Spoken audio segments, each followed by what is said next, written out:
نحمده ونصلي ونسلم على رسوله الكريم اما بعد فاعوذ بالله من الشيطان الرجيم بسم الله الرحمن الرحيم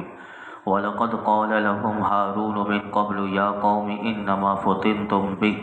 وان ربكم الرحمن فاتبعوني واطيعوا امري۔ اور بے شک ہارون نے ان سے پہلے ہی کہا تھا کہ اے میری قوم، تمہیں اس کے ذریعے صرف آزمایا جا رہا ہے، اور بے شک تمہارا رب رحمان ہے، تو میری پیروی کرو اور میرے حکم کی اطاعت کرو۔ اس آیت مبارکہ میں ارشاد فرمایا کہ حضرت موسیٰ علیہ السلام کے قوم کی طرف لوٹنے سے پہلے بے شک حضرت ہارون علیہ السلام نے لوگوں کو نصیحت کی اور انہیں بچھڑے کے معاملے کی حقیقت سے آگاہ کیا تھا، اور فرمایا تھا اے میری قوم، اس بچھڑے کے ذریعے صرف تمہاری آزمائش کی جا رہی ہے، تو تم اسے نہ پوجو، اور بے شک تمہارا رب جو عبادت کا مستحق ہے وہ رحمان ہے، نہ کہ بچھڑا، تو میری پیروی کرو اور بچھڑے کی پوجا چھوڑ دینے میں میرے حکم کی اطاعت کرو۔ تو قوم نے آگے سے کیا جواب دیا تھا سنیے۔ حضرت ہارون علیہ السلام کو قوم نے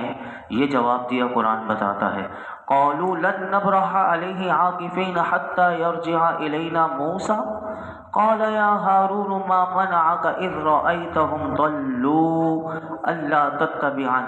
افعصیت امری۔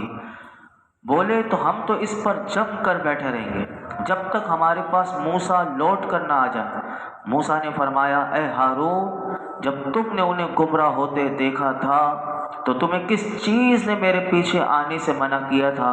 کیا تم نے میرا حکم نہ مانا؟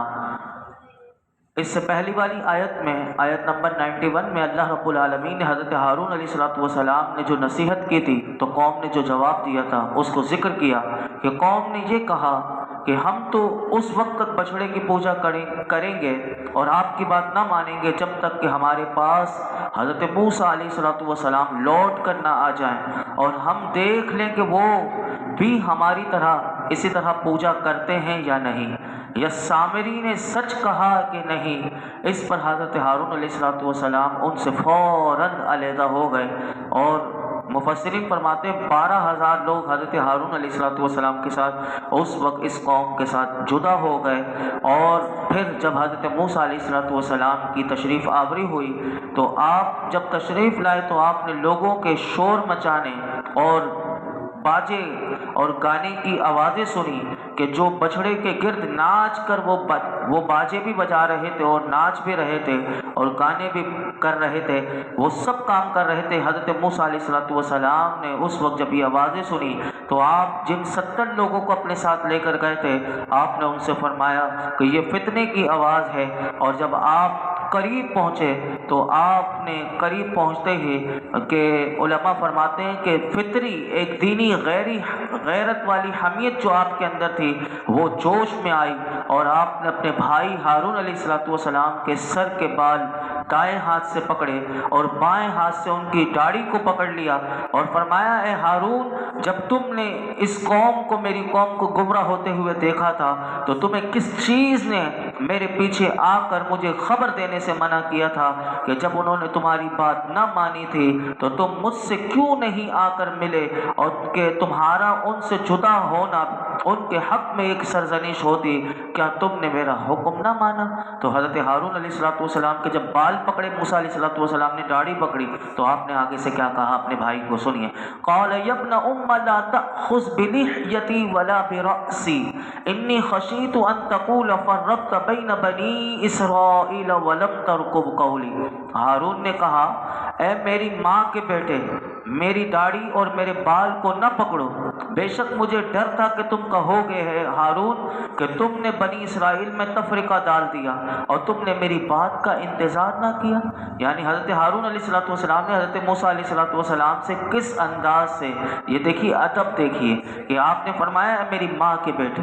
آپ پہلے میری داڑھی کے بال اور میرے سر کے بال کو چھوڑ دیجئے۔ اب بتایا کہ بے شک مجھے ڈر تھا کہ میں انہیں چھوڑ کر اگر آپ کے پیچھے کوہ طور پر آ جاتا تو یہ جو پوری قوم تھی یہ اور زیادہ گروہوں میں تقسیم ہو جاتی اور یہ ایک دوسرے سے لڑنے لگ جاتے، اور یہ دیکھ کر پھر آپ کہیں گے کہ ہارون کہ تم نے بنی اسرائیل میں تفرقہ ڈال دیا اور ان کے بارے میں تم نے میرا انتظار کیوں نہ فرمایا۔ تو پھر آگے آپ نے اپنے بھائی کی بات سن کر اب اس کی طرف متوجہ ہوئے کہ جس نے بچڑا بنایا تھا وہ سامری، اب اس سے گفتگو شروع ہوتی ہے۔ فرمایا قال فما خطبك یا سامری قال بصرت بما لم يبصروا به فقبضت قبضة من اثر الرسول فنبذتها وكذلك سولت لي نفسي۔ موسیٰ علیہ السلام نے فرمایا اے سامری تو تیرا کیا حال ہے؟ اس نے کہا میں نے وہ دیکھا جو لوگوں نے نہ دیکھا، تو میں نے فرشتے کے نشان سے ایک مٹھی بھر لی، پھر اسے ڈال دیا اور میرے نفس نے مجھے یہی اچھا کر کے دکھایا۔ حضرت ہارون علیہ السلام کی گفتگو کے بعد حضرت موسیٰ علیہ السلام سامری کی طرف متوجہ ہو کر اس سے پوچھا کہ اے سامری تو نے یہ ایسا کام کیوں کیا، اس کی وجہ بتا۔ تو سامری نے کہا کہ میں نے وہ دیکھا تھا کہ جو بنی اسرائیل کے لوگوں نے نہ دیکھا۔ حضرت موسیٰ علیہ السلام نے پوچھا تو نے کیا دیکھا؟ تو اس نے کہا کہ میں نے حضرت جبریل علیہ السلام کو دیکھا تھا اور انہیں پہچان لیا تھا، اور وہ زندگی کے جس گھوڑے پر سوار تھے تو اس وقت میرے دل میں یہ بات آئی کہ میں ان کے گھوڑے کے نشان قدم کی خاک کو لے لوں، تو میں نے وہاں سے ایک مٹھی کو بھر لیا تھا مٹی، اور فرمایا پھر میں نے اسی مٹی کو اس بچڑے کے اندر ڈال دیا جو میں نے بنایا تھا، اور کہا کہ یہ کام جو میں نے کیا تھا میں نے اپنے نفس کے کہنے کی وجہ سے، میرے نفس نے مجھے یہ کام اچھا کر کے دکھایا تھا، اور یہ فعل میں نے اپنی نفسانی خواہشات کی وجہ سے کیا تھا، کوئی دوسرا اس کا محرک نہیں تھا کہ کسی دوسرے نے آ کر مجھے یہ کہا ہو کہ یہ کام کرو، کہا کہ یہ میرے نفس نے کہا تھا۔ پھر آپ نے اس کو سزا کیا دی؟ اب دیکھیے سزا، اس کو دنیا میں بھی سزا کیا ملی، حضرت موسیٰ علیہ السلام کی زبان سے کیا الفاظ نکلے، قرآن وہ بتاتا ہے۔ قال فاذهب فإن لك في الحياة أن تقول لا مساس وإن لك موعدا لن تخلفه وانظر إلى إلهك الذي ظلت عليه عاكفا لنحرقنه ثم لننسفنه في اليم نسفا إنما إلهكم الله الذي لا إله إلا هو وسع كل شيء علما۔ موسیٰ علیہ السلام نے فرمایا تو چلا جا، بس بے شک زندگی میں تیرے لیے یہ سزا ہے کہ تو کہے گا کہ نہ چھونا،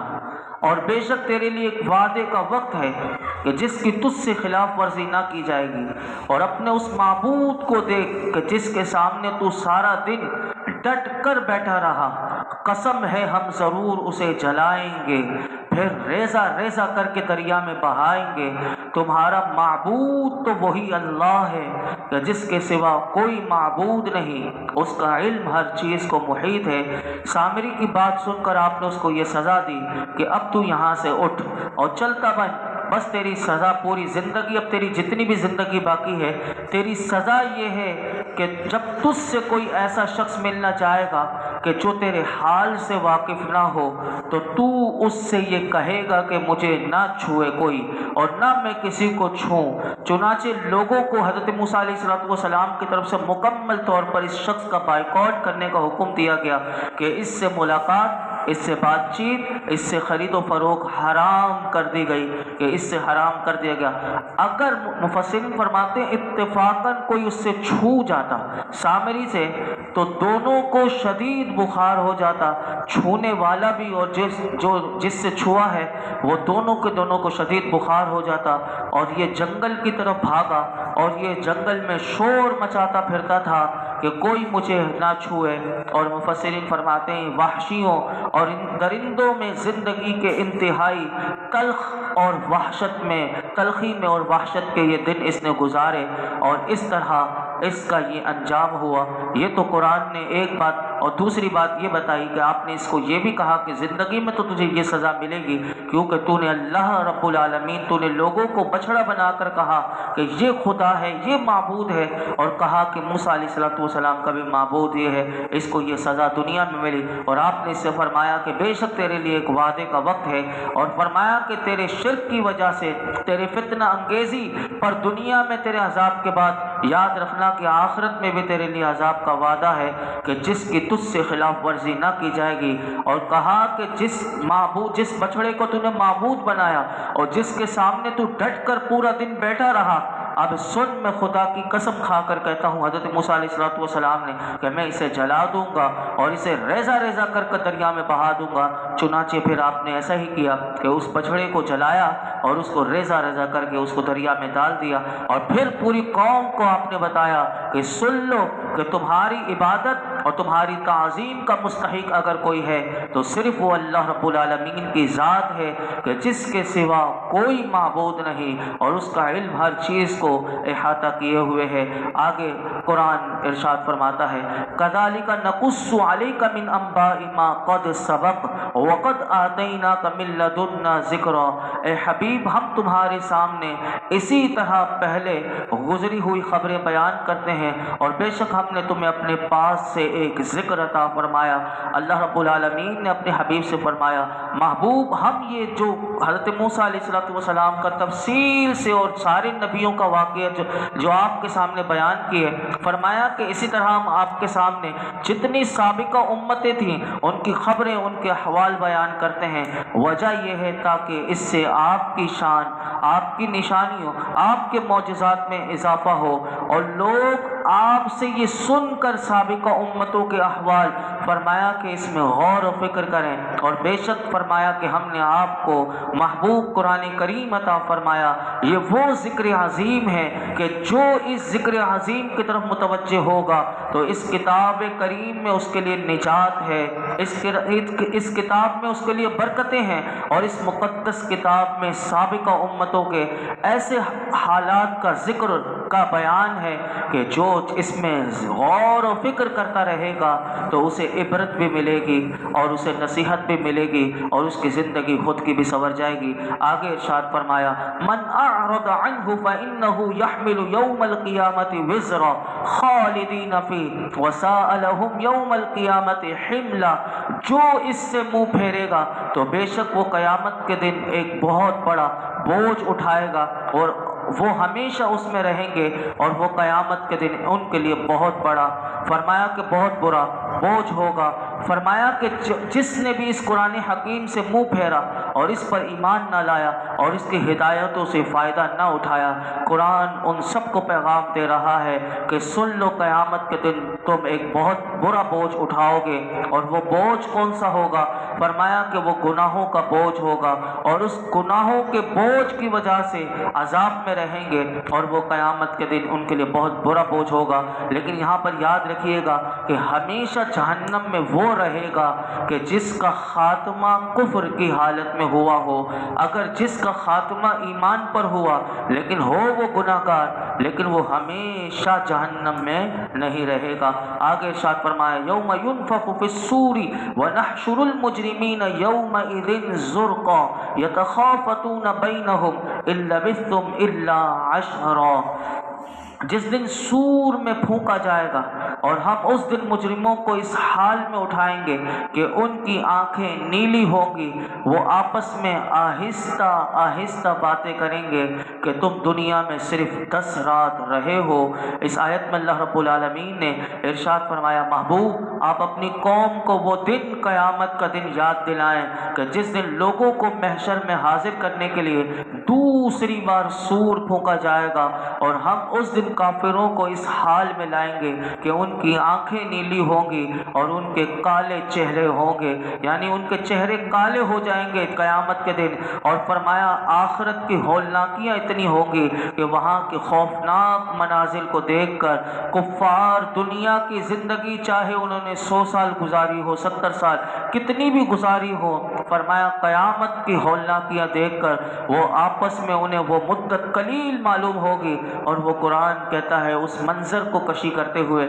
کہ قیامت کے دن کافر یہ کہیں گے، آہستہ آہستہ باتیں کرتے ہوئے کہیں گے کہ دنیا میں ہم زیادہ عرصہ نہیں رہے، کہ صرف 10 راتیں جتنی ہوتی ہیں بس اتنا ہی ہم دنیا میں رہے، اور ایسا ہوگا۔ بلکہ اگلی آیت جو ہے وہ کل میں آپ کے سامنے رکھوں گا کہ ان کا جو سب سے بہتر رائے والے ہوگا وہ کہے گا نہیں نہیں تم 10 راتیں نہیں بلکہ کتنی راتیں رہے۔ کل ہم سماعت کریں گے۔ اللہ رب العالمین ہم سب کو غور و فکر کی توفیق عطا فرمائے اور اپنی آخرت کے لیے تیاری کرنے کی ہمہ وقت اللہ ہمیں کوشش کرنے کی توفیق عطا فرمائے۔ الحمدللہ رب العالمین والصلاة والسلام علی سید الانبیاء والمرسلین وعلی آلہ واصحابہ اجمعین۔ یا اللہ پاک جو کچھ ہم نے سنا اس میں کوئی غلطی کوتاہی معاف فرما، اپنی بارگاہ میں قبول فرما۔ رب کریم قرآن حکیم کا فیضان عطا فرما، ہم سب کو با عمل با اخلاق با حیا بنا دے۔ آج تک جتنے گناہ دانستہ نادانستہ شیطان کے بہکاوے کی وجہ سے ہوئے، یا اللہ تمام چھوٹے بڑے گناہوں کو معاف فرما دے، ہماری بے حساب مغفرت فرما، ہمارے والدین کی، میرے آقا کی تمام امت کی مغفرت فرما۔ یا اللہ ہماری موت اچھی کر دے، ہماری آخرت اچھی کر دے، ہماری قبر اچھی کر دے۔ یا اللہ تو ہم سے ہمیشہ کے لیے راضی ہو جا۔ آج تک جتنے دعائیں کی ہیں آئندہ کریں گے سب دعاؤں کو قبول فرما۔ اس درس قرآن کی برکتیں رحمتیں یہ تمام حاضرین کو عطا فرما۔ وصلی اللہ تعالی علی خیر خلق محمد وعلی آلہ وصحبہ اجمعین۔